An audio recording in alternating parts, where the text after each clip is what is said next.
Good morning, friends. Jill here. Hope you guys are doing so well. Man, I have missed y'all so much. Feel like I've been kind of sporadic this last week. We just had so much stuff going on the farm. But I'm back. I'm back at it, here to hang out with you guys. I am feeding my sourdough starter. Behind me, this huge mound is just full of bread. We have a lot of people coming over in the next few days, so we've got plenty of bread to feed everybody. But I just wanted to hang out with you guys. So let's do this. I'll grab my coffee and then we'll get started.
Alright, I got the Berkey filled back up.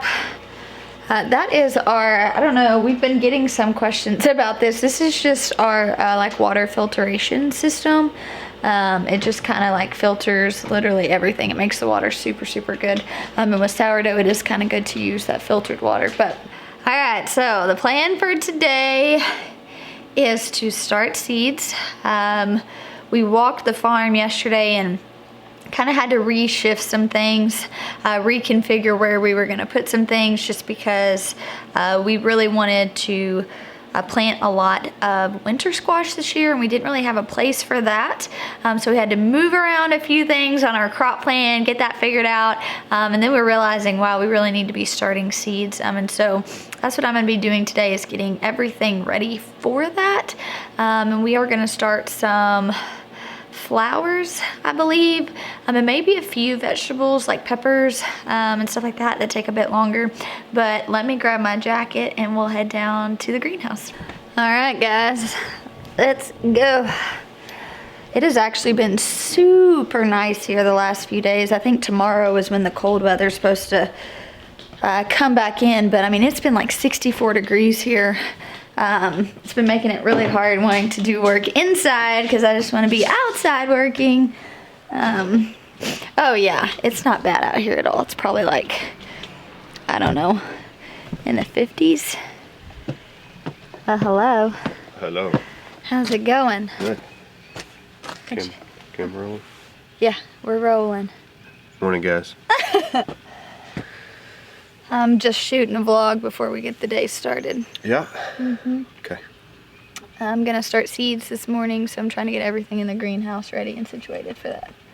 Fun times? Yeah. Have fun working. Okay. Alrighty. Yeah, it actually feels really good out here. I mean, I know I'm like bundled up in a coat, but it's honestly probably like, I don't know, in the 50s right now. So, and it's like 8 o'clock in the morning. So I'm hopeful it's gonna be a nice toasty day to work in the greenhouse. So as you guys can see, I'm in the little greenhouse. This is actually where I am starting my seeds right now, where we're gonna be working out of.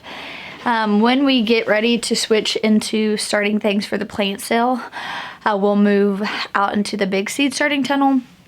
But right now, we are having to have electrical out there to be able to heat it, and the reality is it's much cheaper to heat this smaller greenhouse than it is that big greenhouse, and honestly we would only need to be heating it for like 10 trays, and so that would skyrocket our electricity bill, and so those are things that we've just been trying to be mindful of and think about. So right now I am working in here, which I'm glad. I really do enjoy this space. It's beautiful. You have a view of the cottage garden. It's just really sweet in here. So I haven't minded it at all, but here in a few weeks when we're starting to transition and starting everything for the plant sale, we'll definitely have to move to the seed starting tunnel, and hopefully by then we'll have you know, like an outlet put on a pole back there where we can just kind of run an extension cord or something for the time being. I am trying to figure out what trays I want to use. My harvest collection pots I use for like things like tomatoes and peppers, but for all these small little tedious flowers, I don't want to have to start them in these 2.5 inch pots. I want like a, honestly, maybe a 50, 72 cell tray. I've even thought about doing those in soil blocks, just because I bought some soil blockers and I'm not familiar with them, and I'd like to become familiar with them. So that may be something that I try my hand at today. I did talk to Bootstrap Farmer this week though, and our harvest collection was a limited run, and we are quickly selling out. So if you guys have thought about getting some of these, you might want to jump on that now, because once this run is up, it's up. We are talking about future collaborations, which is exciting, but if you wanted these color combinations, you might want to hop on that now. I'll leave the link down in the description, but let me go grab all of our soil blockers real quick and bring those down here, and we'll see where to go. I'm not gonna lie though, this morning reminds me of a very spring-like morning. The sun came up a little bit earlier. I'm hearing the birds chirping, the way it's just like hitting the garden perfectly. It is a really sweet reminder that spring is right around the corner. And man, Mama's excited. I love growing in the fall, but we're pretty much, like, aside from some Brussels sprouts and some cabbage, most of the stuff is harvested. And so now that like the garden's kind of bare, we do have that season where it is kind of bare and we're prepping beds for the next season. I just long for spring so much, and that's kind of where I'm at right now. Just like, goodness, spring, can you come any day now? All right, so I want to show you guys how to use a soil blocker, and one of the reasons why you might consider using a soil blocker, and why I am using a soil blocker for my things. Like I said, my tomatoes and my pepper stuff for the farm, I'm using my own trays, right? This is a really fun collaboration. It is really high quality plastic. I'm able to sanitize them after each season, use them season after season. So I feel good about using those. However, when I'm thinking about starting hundreds, maybe even thousands of things, it would be more efficient to start them in these soil blocks, and ultimately you're just using less plastic by doing that. So for our farm, the things that we are growing bulk of, we're deciding to use these soil blockers. And you guys can see here, there's all these different molds. There's several different like little sizes you can buy here. We even just bought one that's like really big, and you kind of stand up over it and press it down. One of the benefits of using a soil blocker would obviously be reducing the plastic that you're using. And I think it might be something to consider, that it might be trickier to get a hang of. It is more of an investment, but depending on your goals on your farm, this might actually be a really good option. And so I'm going to show you guys how to use this, what it looks like. Right now I'm going to go get a big tray of soil. We've got a mixture of soil. It's like potting mix, it's perlite, it's peat moss, it's a whole bunch of stuff mixed in.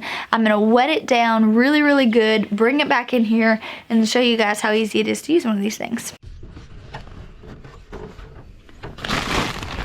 Here we have a soil. Like I mentioned, it's super light and fluffy. You guys can see the perlite in here. That's really what you're wanting when it comes to a seed starting mix. Something light, something fluffy. So let's fill our container up.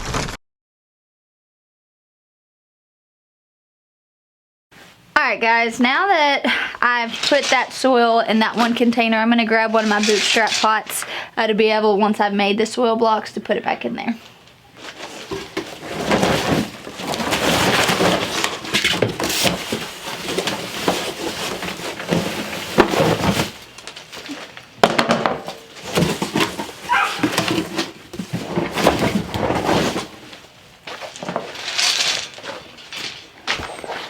Alright, so this is just one of the deep 1020 flats from Bootstrap. One thing when it comes to soil blocks that I have found is that making sure your soil is wet and like super wet. You know, a lot of times if you're starting seeds, you'll like pre-moisten your seed starting mixture. This, since the whole idea is for this soil blocker to kind of latch on there and make these, you want it like oversaturated. So even when you might think, oh, it's wet enough, maybe just add a little bit more water for good measures. So I've got the water hooked up in the greenhouse here. It is turned on. And so I'm just gonna put a bunch in here, use my hands, and just get dirty. So really you want it all to kind of be like that super wet. We're not there yet. So I'm just gonna keep mixing and add more water. Let me crouch down here for a second. All right, so once you got your water good and moistened, which I'm gonna try to just do this on a small little section, you're gonna take it and really just start shoving it down. So the goal here is to be like packing it really full.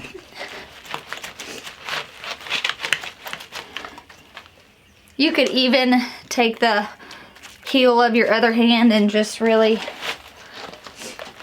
dig it in there. If you had a hard, flat surface you were working on, that would be really good as well.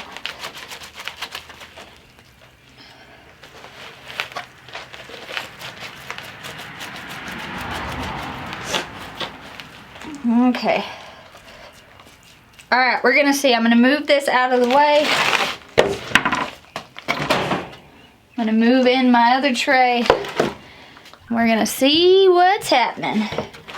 So essentially, you'd put it here at the base, and it makes this really cool handle.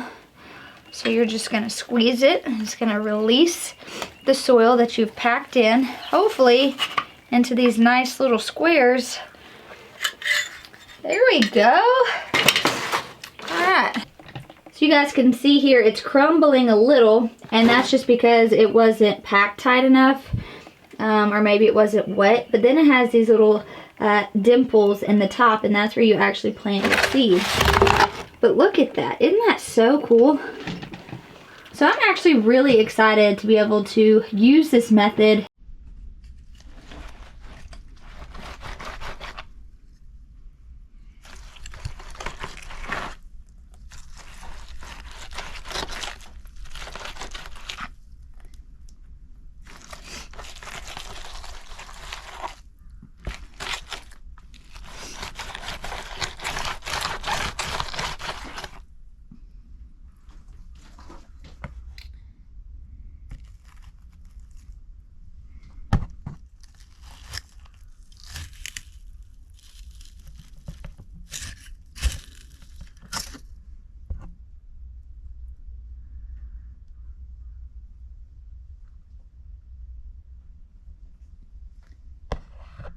Alright guys, I'm feeling pretty good about this. I'm excited to use this method just to try it. I've never like used soil blockers on our farm before. I mean, obviously like I've used them, I know how you use them, but I've never used them as like a primary source of starting my seeds. And so you guys know I love a challenge. I love having options because the more ways I learn how to do something, those are just more ways I can teach other people how to do things, which I think is really cool. So obviously I have some learning to do when it comes to this, but I think this might be a really cool step just to kind of try my hand at different ways of growing, starting things. So yeah, they just form these nice little blocks, all these different sizes. So I'm excited.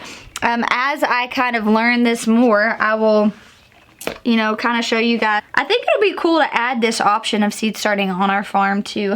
Granted, we're still gonna be starting a lot of stuff in our own pots, but this is just another thing that I can kind of learn and just grow in. So that's what I'm gonna be doing today. I'm gonna be figuring out these soil blockers, what that looks like. I'll give you guys, you know, an update as we use them, as we start stuff in them.